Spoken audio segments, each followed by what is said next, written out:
Hello dear students, हमारा आज का नेक्स्ट टॉपिक है application of Biot Savart's law. Second application है magnetic field due to current carrying circular ring at a point lies on the axis of circular ring.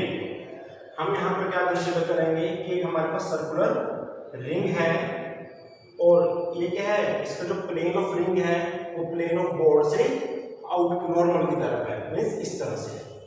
उसके ऊपर हमने क्या माना, ओ एक्स हमारे पास क्या है, it is the axis passing through the centre of the circular ring. उसके बाद पी पॉइंट क्या है, is the point on the axis of circular ring where we want to find out magnetic field due to this current carrying circular ring. और O से P हमारे पास distance कितनी है, x है। और स्मॉल ए क्या है, it is the radius of the circular ring. और नेक्स्ट और हमारे पास है आई क्या है, इसमें से जो करंट फ्लो कर रहा है।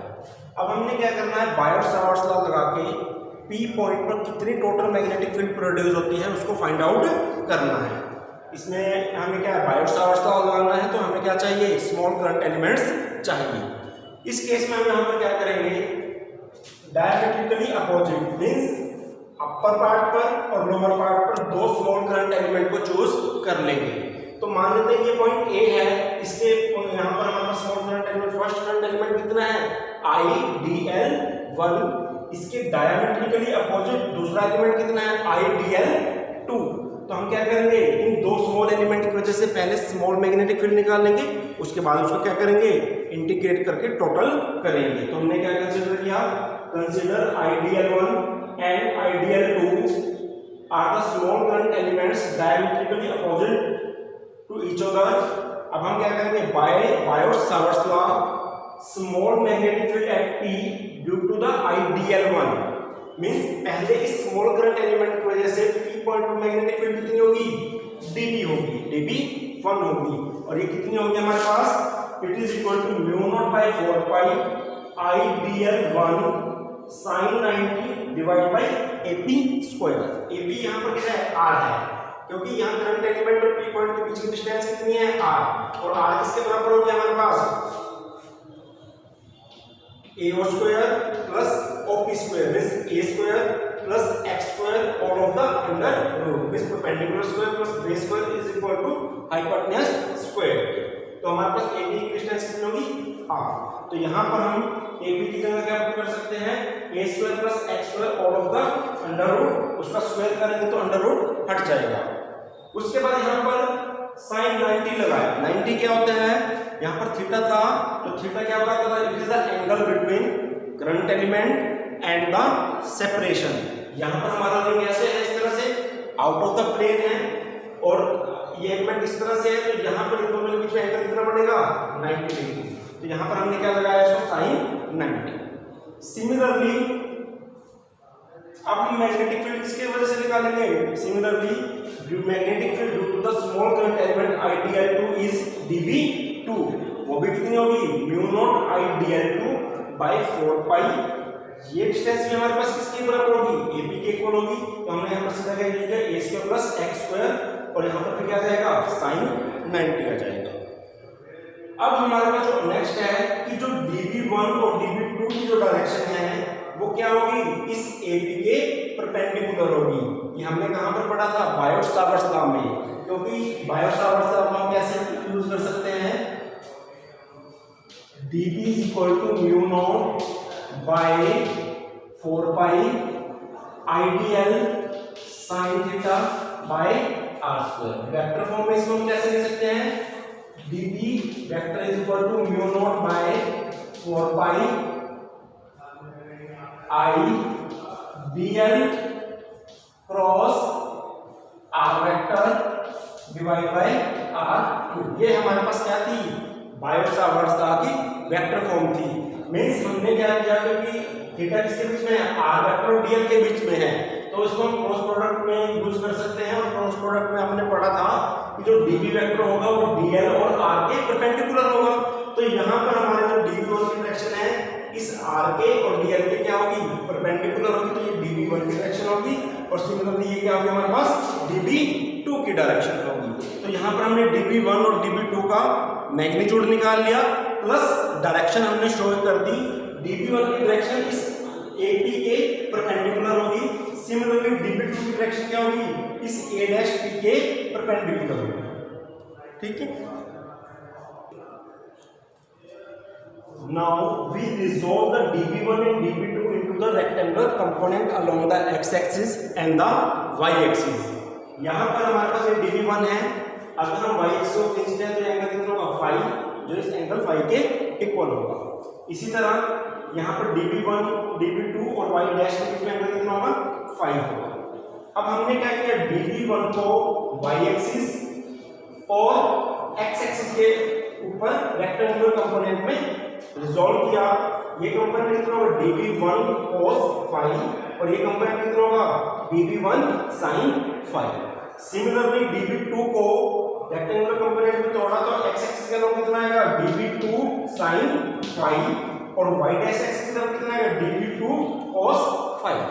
अगर हम ध्यान से देखते हैं dB1 cos फाई और dB2 cos फाई ये एक दूसरे के क्या है अपोजिट डायरेक्शन में है, और जब dB1 और dB2 sin फाई है दोनों क्या हैं सेम डायरेक्शन में हैं। अगर हम ये कंसीडर कर लें कि dl1 is equal to dl2 means line element के हैं हमारे पास सेम वैल्यू के हैं, तो हमारे पास क्या होगा dB1 और dB2 का मैग्नीट्यूड क्या हो जाएगा सेम हो जाएगा। क्योंकि अगर हम इक्वेशन 1 और 2 को ध्यान से देखते हैं ये बस dl1 और dl2 का ही अंतर है। अगर हमने dl1 और dl2 को बराबर ले लिया तो क्या होगा dB1 cos phi dB2 cos phi के इक्वल होगा और अपोजिट डायरेक्शन में होगा, तो ये दोनों कंपोनेंट क्या कर देंगे एक दूसरे को कैंसिल कर देंगे। ये कंपोनेंट इस कंपोनेंट को कैंसिल करेगा, पर जो हमारे पास साइन वाले कंपोनेंट वो क्या होंगे ऐड होंगे। तो हम ये सिंपली ये कह सकते हैं कि एक स्मॉल करंट एलिमेंट की वजह से जो P पॉइंट पर मैग्नेटिक फील्ड होगी वो केवल उसके किस कंपोनेंट की वजह से होगी, केवल साइन वाले कंपोनेंट की वजह से होगी, और उसकी डायरेक्शन किसके अलोंग होगी along the direction of x axis होगा। अभी हम इसको आगे सॉल्व करेंगे। स्टार्ट। अभी हमने क्या किया, हमें ये पता है कि जो टोटल मैग्नेटिक फील्ड है वो स्मॉल एलिमेंट के केवल साइन फाई कंपोनेंट की वजह से है। अभी हमने एक एलिमेंट की वजह से निकाला स्मॉल एलिमेंट की वजह से, टोटल के लिए हमें क्या करना पड़ेगा इंटीग्रेशन करना पड़ेगा और the full circumference of the circular coil.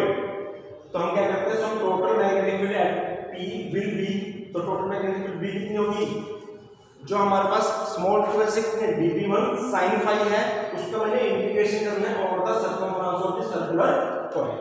फिर क्या किया dB1 की वैल्यू को पुट किया, जैसे यहां पर dB2 है तो dB1 की वैल्यू सेम थी mu naught I 4 pi a square plus x square, this one dl2 को जगह यहां dl1 और ये sin फाई कंपोनेंट। अब sin फाई की वैल्यू कैसे निकालेंगे, इस एंगल के अंदर से, ये राइट एंगल ट्रायंगल है परपेंडिकुलर बाय हाइपोटेन्यूज इस AO बाय में AP is equal to this one OA की वैल्यू A डिवाइड में A की value A square plus x square. जब sin फाई की वैल्यू यहां पर पुट करते हैं तो नीचे क्या होगा A square plus x square की पावर हाफ, एक ऑलरेडी यहां पर तो टोटल पावर कितनी होगी 3/2, A यहां से मल्टीप्लाई ऊपर आ जाएगा, इंटीग्रेशन में क्या बचेगा dl1 का इंटीग्रेशन। dl1 क्या है स्मॉल पार्ट है एक सर्कमफ्रेंस के ऊपर, सर्कुलर कॉइल के सर्कमफ्रेंस के ऊपर। अगर मैं प्रॉपर इंटीग्रेशन लेता हूं तो क्या आएगा पूरे सर्कुलर कॉइल की सर्कमफ्रेंस आ जाएगा। तो इसके अंदर dl1 का इंटीग्रेशन कितना आएगा 2 pi a, तो dl1 का इंटीग्रेशन यहां पर कितना है 2 pi a। जब हम इसको सॉल्व करते हैं यहां पर क्या होगा 2 pi के साथ 4 pi कैंसिल होगा तो यहां पर आ जाएगा 2 और यहाँ पर a into a स्क्वायर, तो फाइनल एक्सप्रेशन कितना आएगा mu naught I a square divide by 2 a square plus में x square all of the power 3/2, और इसकी डायरेक्शन क्या होगी अलोंग द x एक्सिस। क्योंकि हमने यहाँ पर देखा था कि जो परपेंडिकुलर y एक्सिस वाले कंपोनेंट होते हैं दूसरों को कैंसिल कर रहे थे, तो नेट डायरेक्शन किसके अलोंग आई थी केवल x एक्सिस के अलोंग। तो ये हमारे पास क्या है फाइनल एक्सप्रेशन है कि करंट कैरिंग सर्कुलर कॉइल की वजह से एक P पॉइंट जो एक्सिस के ऊपर लाई करता है उसके ऊपर मैग्नेटिक फील्ड कितनी आएगी। ये टर्म का पता है, A क्या है radius of this circular coil, x क्या है इस सर्कुलर कॉइल के सेंटर से एक्सिस पॉइंट पी जो है उसके एक्सिस के ऊपर कितनी दोनों के बीच में सेपरेशन है, x है। तो ये हमारे पास क्या है, फाइनल एक्सप्रेशन है। अभी हम इसका एक स्पेशल केस करेंगे।